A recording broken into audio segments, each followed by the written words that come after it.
The new voice of the Lady Vol basketball team was announced yesterday. Who is it? And what's he have to say about it? Both of those answers coming up in just about 30 seconds. All that and more here on a Wednesday, Locked On Vols. You are Locked On Vols, your daily podcast on the Tennessee Volunteers. Part of the Locked On Podcast Network, your team every day.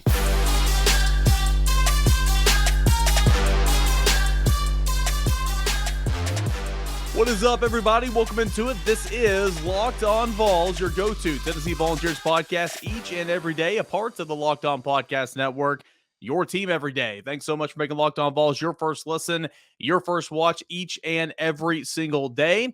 And we continue to climb with the subscriptions on YouTube. Can't thank you enough for that, as we are now, 8 days away until it's football time in Tennessee. It's going to get here before you know it. So as I said in the cold open, got a fun show coming up.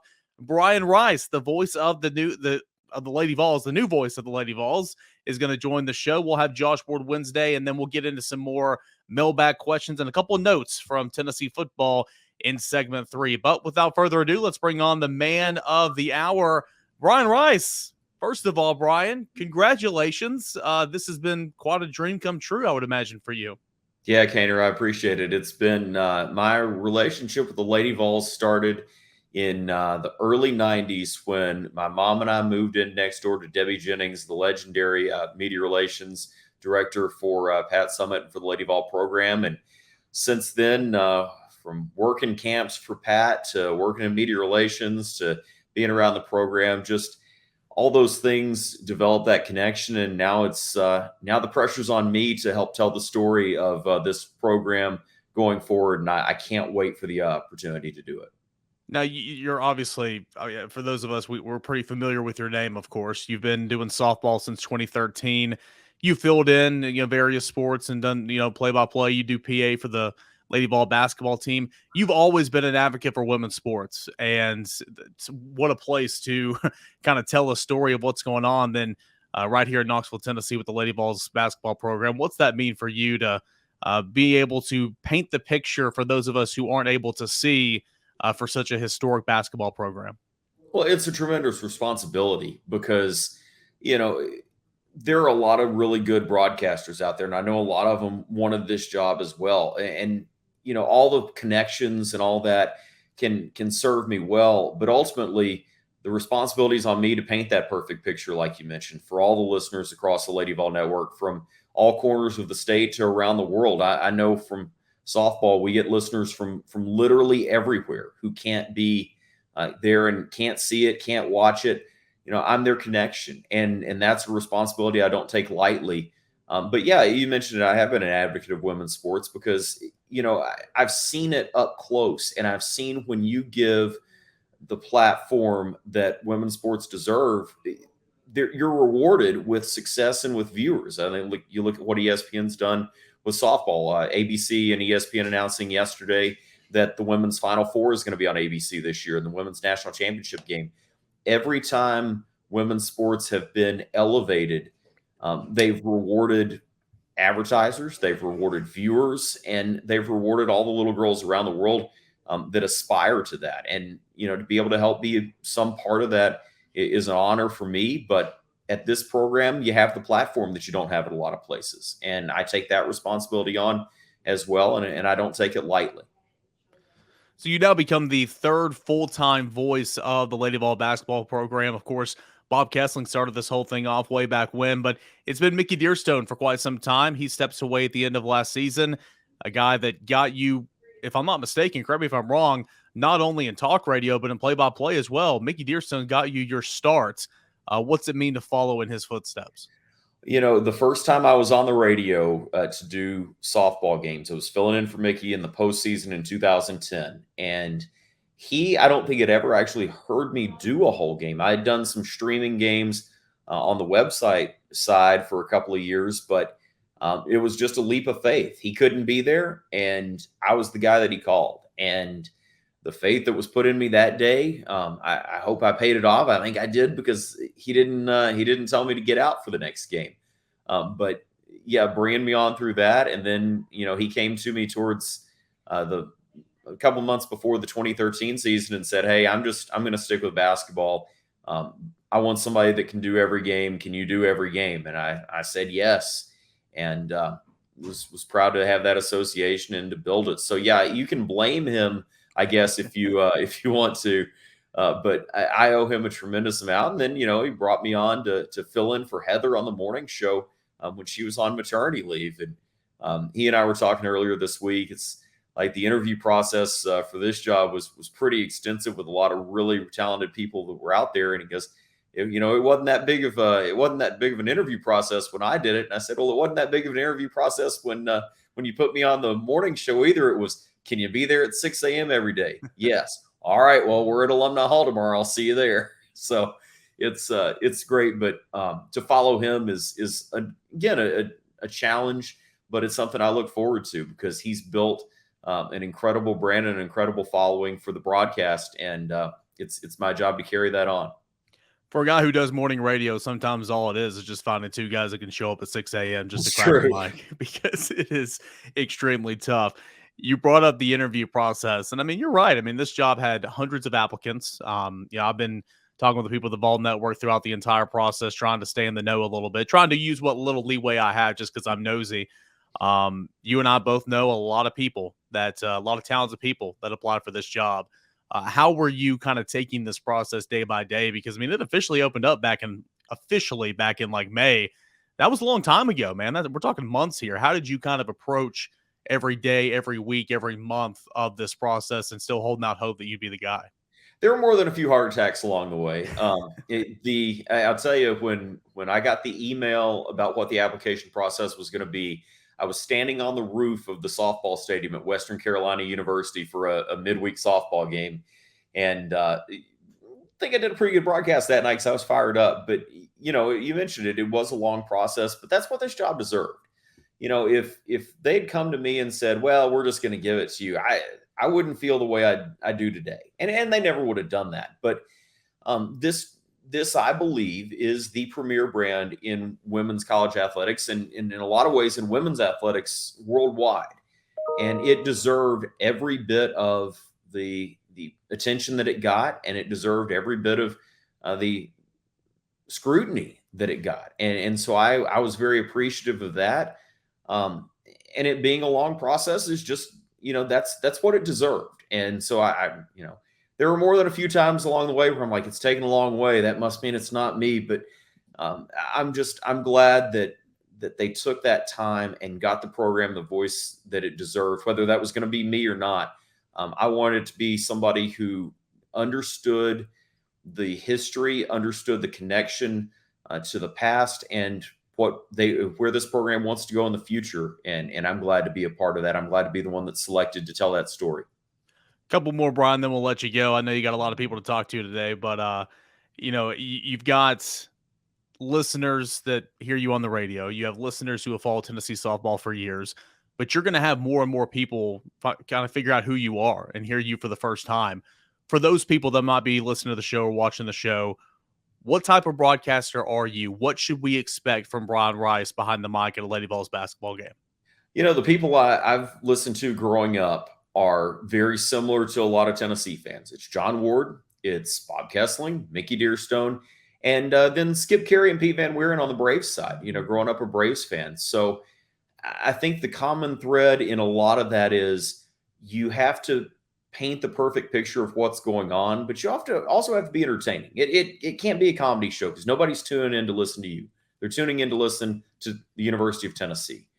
But if I can entertain along the way, it's a lot of the philosophy that we bring to the radio show. I want to bring people in because we have the knowledge that nobody else does. But I want to keep them there by being entertaining enough that, if the sports world shuts down for 3 months like it did in 2020, people are still coming to us because they trust us or because they're entertained by us. And that's what I want to do with Tennessee basketball. And it doesn't matter if you're up by 40 or if it's a tight game. I want people to stay till the end. How do I do that? I inform them about what's going on. I tell the stories of our student athletes and also hope to entertain them along the way. I may not be the chief critic of the officials, but I can assure you that part of the Mickey Dearstone experience will continue in the level that is appropriate based on the game. But I can't be more excited. Couldn't be more excited, and can't wait to get started here with the exhibition opener on October 30th. Yeah, Brian, you might be good, but you're not going to beat Mickey in that regard. No, maybe I have an undergrad degree in officiating commentary. He has the PhD. He's the professor. So, but I want to bring everybody along. As I think this is going to be a really special year. I think this is going to be a really special time for Lady Vol basketball under Kelly Harper, and can't wait to go along for the ride and bring all the fans and listeners along with us. Last thing, man, you're still going to be the co-host of the Eric Kane Show on the Sports Animal, the flagship station for Lady Vol basketball and, of course, all Tennessee athletics. It's a title you've owned since 2017, I guess, when you and Eric got started. How cool was it to have that 3-hour avenue to not only talk Lady Vol sports, but everything else, but also to go more in depth on things that you couldn't maybe do in the broadcast? I guess you get to, I came up and play-by-play a little bit. Now I've shifted more towards talk, but it's very different, but it's still broadcasting. It's still pretty unique. Able to live kind of both worlds still now on a full-time basis. That's got to be pretty cool. Yeah, it's always fun to tell a story. And I think being able to go in depth, being able to explain things. People in our society today are used to making a judgment based on 140 or 280 characters on Twitter or reading a headline. How do I take somebody deep inside what happened or what is going to happen? That's something that I really enjoy, because our world is not meant to be limited to headlines. So how do we tell the story? How do we tell it concisely? And how do we entertain people as we do it? And I look forward to using the platform that we've built on the show to further Tennessee basketball and the Lady Vol brand. I look at, I cite this all the time, but I look at what ESPN did with the Women's College World Series and with college softball. They treated that product like it was a big deal, and people followed, and it's continued to grow and continued to grow.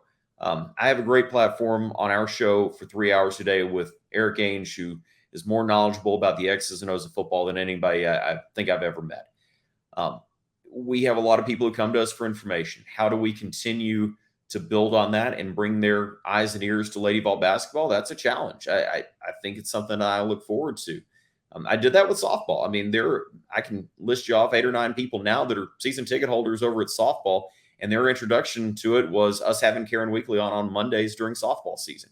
They bought tickets to a game, loved it, bought tickets to more games, wanted to be season ticket holders. I think we can do that on a huge scale and get Lady Vol basketball to where it should be, as the nation's attendance leader and as the brand in women's college athletics. And I'm excited to use anything I can to help push the program back to where it should be right there. Announced Tuesday afternoon at about 4 o'clock Eastern time, the new voice of the Lady Vol basketball team. That is Brian Rice. Brian, I'm happy for you, man. This is really, really cool. I can't wait to hear you on the call for many, many years to come. And congratulations once again. Kander, thanks so much. Can't wait to see you in the studio. I'm still going to knock on the glass before our show. Can't wait. That's Brian Rice. Appreciate it, buddy. Thanks, Kane. All right. Really, really cool stuff there. And hope you guys will tune in this season and beyond to listen to Brian Rice call Lady Vol basketball. All right. We got a little Award Wednesday. This is just a WNML edition of Locked On Vols, I guess. I didn't plan it this way, but I was going to get Brian on as soon as the announcement was made. It just so happened to come out yesterday, so I had to get him on here as well. But we're still going to have our regular scheduled segment of Award Wednesday with Josh Ward coming up next. And that's right here on Locked On Vols. But first, a message from the NHTSA. You're hanging out with some friends and putting some drinks back, and a few becomes a few too many. The evening comes to an end, and people start to head out. So you think you're calling for a ride, but you live nearby. You can make it home okay. It's really no big deal. What are the odds you're going to get pulled over anyway? And even so, what's the worst that could happen? Your insurance goes up. You lose your license. You lose your job. You total your car. You kill somebody. Everyone knows about the risk of drunk driving. The results are tragic and often deadly. However, that still doesn't stop everyone from getting behind the wheel while under the influence. That's why police officers are out there right now looking for impaired drivers on our roads just to save lives. So if you think you're okay to drive after a few drinks, think again. Play it safe and plan ahead. Get a ride. It only takes one mistake to change a life or someone else's life forever. Drive sober, or get pulled over. That time of the week, everybody, it is Ward Wednesday when we talk to our good buddy Josh_Ward. Josh, what's up, dude? Eric, we're getting close. I know that I've said that the last few weeks, but we're really close when we can talk about next week, Tennessee playing a football game. Just think, the next time we do this Ward Wednesday hit, you can say, Eric, we're getting close. In fact, just a little over 24 hours, right? I can go ahead and predict. I can't predict everything that will happen this season, but I predict that next week, I will tell you, we are close to Tennessee kicking off the season, and it'll probably be the only prediction that I'm correct on all year. Well, we'll hold you to that. Tennessee's now out of fall camp. They're into game week preparations. Big takeaways from you viewing this Tennessee football camp. Any questions answered? I know there's still questions to be figured out, but what are your main takeaways from fall camp? Well, I do think that one takeaway is that leadership, players that we spent most of the offseason talking about, has emerged in terms of it's Hendon Hooker's offense, and I think he'll be better than he was a year ago. It doesn't mean every number's better. Like, he might throw more interceptions, might maybe taking some more chances within the offense, but the confidence and comfort level with Hendon Hooker and the staff, I think, is extremely high. The same applies to wide receiver Cedric Tillman. The same applies to running back Jabari Small, in my opinion here. And then on the defensive side, I think that there really is more depth. I think that there really are more players in the secondary, particular, potentially there on the edge, that Tennessee's coaching staff feels more comfortable with ahead of the season. That doesn't mean they have somebody as good as Lante Taylor at cornerback or as good as Matthew Butler on the interior of the defensive line. We'll find out if that might be the case. That's a pretty big ask. But more players, more guys that can help immediately, more guys that can help if there's injury. I do think Tennessee is better off there. Questions would obviously be Brew McCoy's status and depth behind Jabari Small and left tackle. So a couple of questions there I think have more emerged, and then the left tackle question has just remained through camp. Yeah, you brought up his name right there, Brew McCoy, and you and I were texting earlier in the week about it, and I was of absolutely no help. I remember turning to my fiance at the time saying, he's texting me, and I literally gave him nothing because I don't know the situation. But USC, long story short, Brew McCoy needed an MPO essentially because he was not going to be eligible because he had transferred already. USC communicated to Tennessee, from my understanding, and to the family that USC would sign the MPO. Tennessee was in that understanding as well. They ended up not doing it. Tennessee's now filed a waiver to the NCAA. It's now in the hands of the NCAA. If the NCAA chooses to deny Brew McCoy an eligibility, then Tennessee could always circle back around to USC. Bottom line, USC, and I know they released their official statement and all that, but USC could have controlled this whole outcome from the get-go. Kind of what's your big takeaways? And if Tennessee does not have Brew McCoy for any points in times this season, how big of a concern is that at wide receiver? Eric, I think it's a pretty big concern. Doesn't mean that Tennessee's offense won't be able to find success or put up big numbers. I would still expect that to be the case, but do it as consistently and early enough in the season. I mean, going to Pitt, you might still need to score some points in that game. I would predict that you will against Florida. Brew McCoy factors in there. Tennessee's coaches told us in the offseason, or at least showed us in the offseason, that adding some immediate help at wide receiver was a high priority. They went after Isaiah Nair, who committed but then ended up going to Texas. And then they went after Brew McCoy, who was a bit of a risk to take during the offseason because there was not a guaranteed status for him coming in like other transfers out there. Tennessee's coaches said, hey, we need to find some immediate help because we don't know exactly what we have elsewhere. They know what they have in Tillman.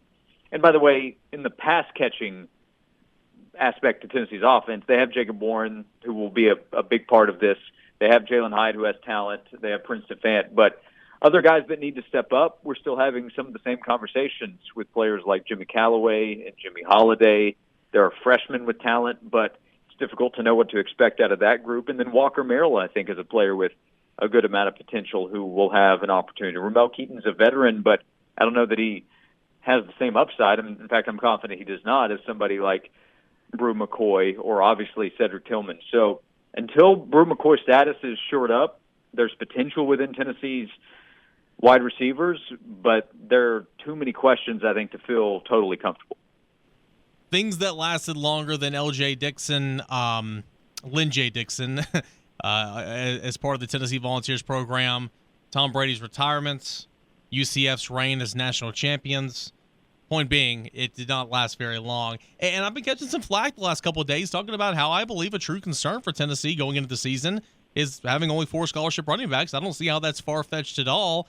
Am I overblowing this? I don't think it's a reason to panic, but if you're not paying attention to this, I think you're a little bit naive. What say you?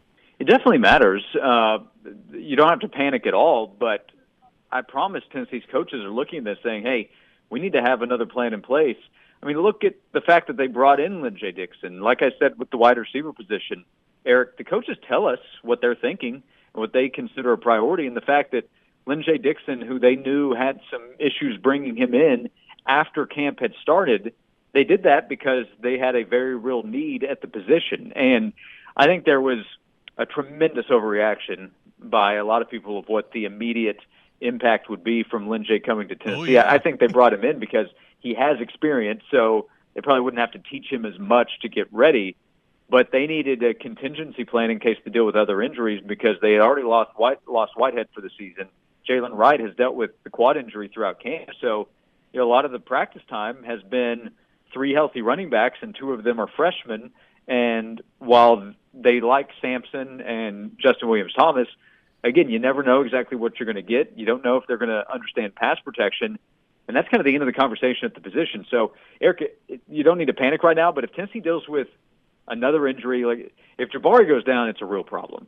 If Jalen Wright can't get fully healthy through the season and then somebody else gets hurt, then you don't have depth available. And here's an example of where things can become a problem quickly. 2016, you have Alvin Kamara injured. You have Jalen Hurd against South Carolina, and I recognize that's a special situation in terms of, or an abnormal situation in terms of why things went awry with him. But they had depth issues at the position. So all of a sudden, your top 2 guys are unavailable. We have a freshman in Carlin Filsamy on the field on the road, and you have either a communication error or a decision mistake that's made with a freshman in at running back, a fumble, gives the ball back to South Carolina, and Tennessee loses by a score. Little things like that can end up creating big problems. So, as you said, and I'll agree, you don't have to panic right now, but you're one story away from having a real problem to deal with in the offensive backfield.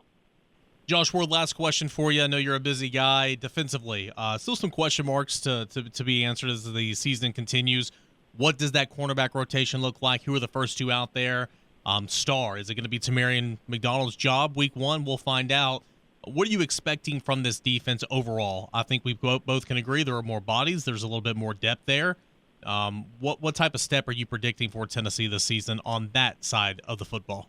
It's a great question because I think it's still something to get figured out as the first few weeks of the season goes along based on performance. It could be that the guys that are ahead stay ahead. But, yeah, I like the potential of Christian Charles here for what he could do. Kamal Haddon, I think, is very important as long as they're comfortable with him having come back from missing about a couple of weeks of camp. So I kind of start the conversation there along with Warren Burrell, who's a veteran, Brandon Turnage, who is more experienced and has talent and performed well last year in the middle of the season when called upon. So start the conversation there. At Star, I spent a lot of the summer thinking Wesley Walker could be the guy there. But Turnage and then Tamarian McDonald, I think, is a name that doesn't go away. So his name kind of got forgotten in the conversation because of the arrival of Walker and Turrentine coming from Ohio State. But I'll get back to what I said earlier. I think these are all players that at least, if needed, Tennessee's coaches are comfortable with much more than a year ago. I don't think that there were too many players that the Tennessee defensive staff said, you know what, if they're out there, we're good. They may not say, hey, we're as good as Alontae Taylor and Theo Jackson were, but a year ago we didn't know Theo would have the kind of season that he did. So I think that they're deeper at both corner, safety. If they're not comfortable with Jalen McCullough, with how he performs, I think Trayvon Flowers is a guy that they hope to lead on the back end. But there are several contingency plans if they need to make a change because of either performance or injury that did not exist a year ago.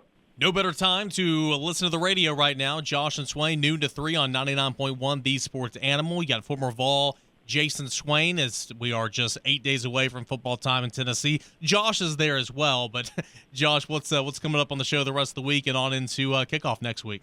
Yeah, at the listener's request, I really just try to stay out of the way. But we are all football almost all the time, Eric, because we are, as I mentioned earlier, getting closer. But really we are. So personnel breakdowns, guys that need to step up and help lead the way. And we've had some good conversations with guests like Joey Kent and Chris Brown, VFLs that were on recently, Ramon Foster, and Dave Bartu. If you go back and check out some of that conversation, fans will they will be more optimistic about Tennessee going to Pitt in week 2 if they go back and listen to our interview with Dave Bartu.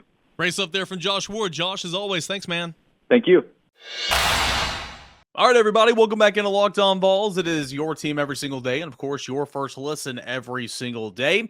Great stuff from Brian Rice earlier in the show, the new voice of the Lady Vol basketball program, and of course, Josh Ward for his regular Wednesday segment, Ward Wednesday. Now, I wanted to kind of tie some things together here. There was a couple more questions that kind of came in late that I thought were deserving to be answered on the show in case anyone else had those same questions. So I'm going to answer some more Twitter Tuesday questions, and it's on a Wednesday. So going to finish that up a little bit here. And then a couple of notes from Alex Golish when he met with the media on Tuesday afternoon. First, let's go to Channing. And Channing wants to know, and not only Channing, but also Carlos, about the situation with Brew McCoy. It was reported that USC was working with the NCAA. Any lying or misleading going on there with the statement? Will Brew McCoy play against Ball State? In short, I have no clue if Brew McCoy will play against Ball State. You know how the situation goes. Cliff Notes version, this is kind of what's going on right now, okay? So there's this thing called an MPO. That is a non-participation opportunity. Because Brew had transferred once, he signed with USC, transferred, came back, and is now looking to transfer again. He would need that MPO signed by Southern Cal saying, hey, because of our board of governors and all that type of stuff, he's ineligible to play here, but he can play somewhere else. They would need to sign that MPO to go ahead and release Brew and let him go play somewhere else. That was communicated, from what I understand, that was communicated not only to Brew and his family, but to the University of Tennessee. Said that they were going to sign off on that. It would be a no issue. And that's why Tennessee this entire time said it'll be resolved. It'll be resolved. There's no problem at all. Well, USC didn't sign off on that MPO for some reason. So it'd be one thing, in my opinion, if you said, well, from a legal standpoint or whatever. I mean, this is a sticky situation. Brew McCoy's time over at Southern Cal was very hectic, and he was no saint. There were in terms of, and he got in some trouble, obviously, bad situations and all that, but was never indicted legally on anything, but still, it was not smooth sailing over there is what I'm saying. And so, whether USC didn't want to sign her for this reason or that reason or whatever, if they would just communicate it, I feel like it'd be one thing, but they said they were going to sign it and they haven't signed it at all to this point. And so Tennessee went another route here and recently, in the last week or so, they've gone ahead and filed an NCAA waiver to the NCAA about trying to grant immediate eligibility. And we know that the NCAA will drag its feet and take lots and lots of time. It is in no hurry to rule on anything, except if you're a college basketball player, and Justin Powell, who's already transferred twice and now is away from Louisville, Kentucky, his hometown, and is up at Washington State. But that's beside the point. So that's what Tennessee's at right now. That's where Tennessee is, waiting on the NCAA to rule on Brew McCoy. If the NCAA denies Brew immediate eligibility, which I don't think that they would, Tennessee can circle back around to Southern Cal and say, yo, sign this NPO, let's get this done. And I expect that to happen if the NCAA does not grant Brew McCoy eligibility to play. So we'll see. I mean, there's really no timeline. It could happen while I'm recording this episode. It could happen first thing in the morning. It could happen a month from now. Sadly, that's kind of the situation there. So that's the Cliff Notes version. Hope that kind of answered your question, but that's the kind of the status on Brew McCoy. We'll talk more on Brew McCoy here in just a couple of minutes and what Alex Golich said on how they're kind of handling the Brew McCoy situation right now. We'll continue on with Ethan, and let's see here. Ethan wants to know, if I can pull this up right here. Ethan wants to know, Hendon Hooker, over or under 38 touchdowns. All right, that's a good number because Hendon had 36 last year all told. Now, 31 of those were through the air, 5 of those were on the ground. So he had 36 touchdowns overall and only 3 interceptions. I don't know if Hendon will throw more than 38, but I'll take the over in total touchdowns because I think Hendon Hooker's very dynamic, obviously, and can score using his legs. I think Tennessee will try to utilize that in the red zone on the goal line situations, even a little bit more than what they did a season ago. So at 38, I will take the over right there. That's a good question, Ethan.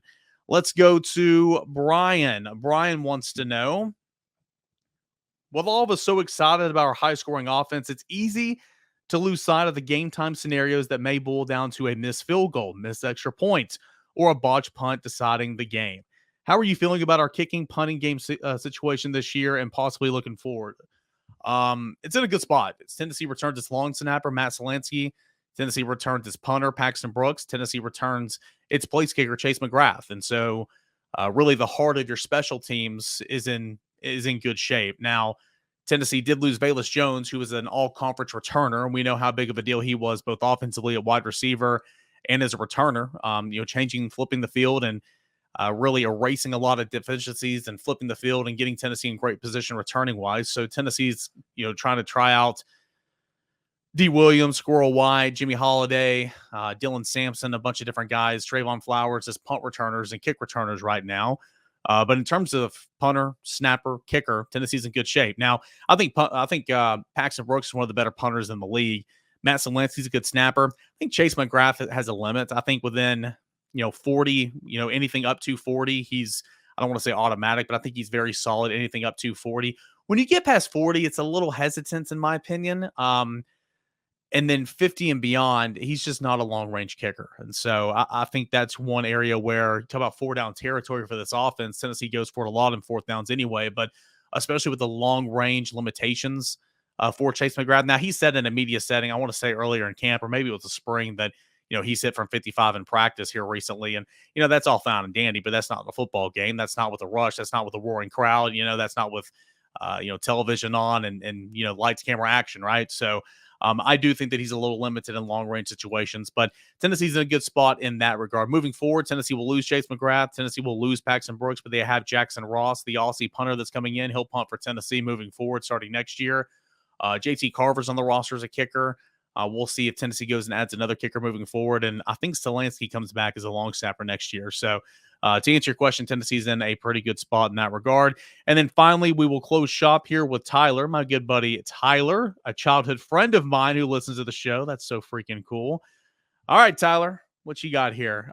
Here's a question for tomorrow. All the hype around the Vols potentially going 9-3 or even 10-2 is making me nervous.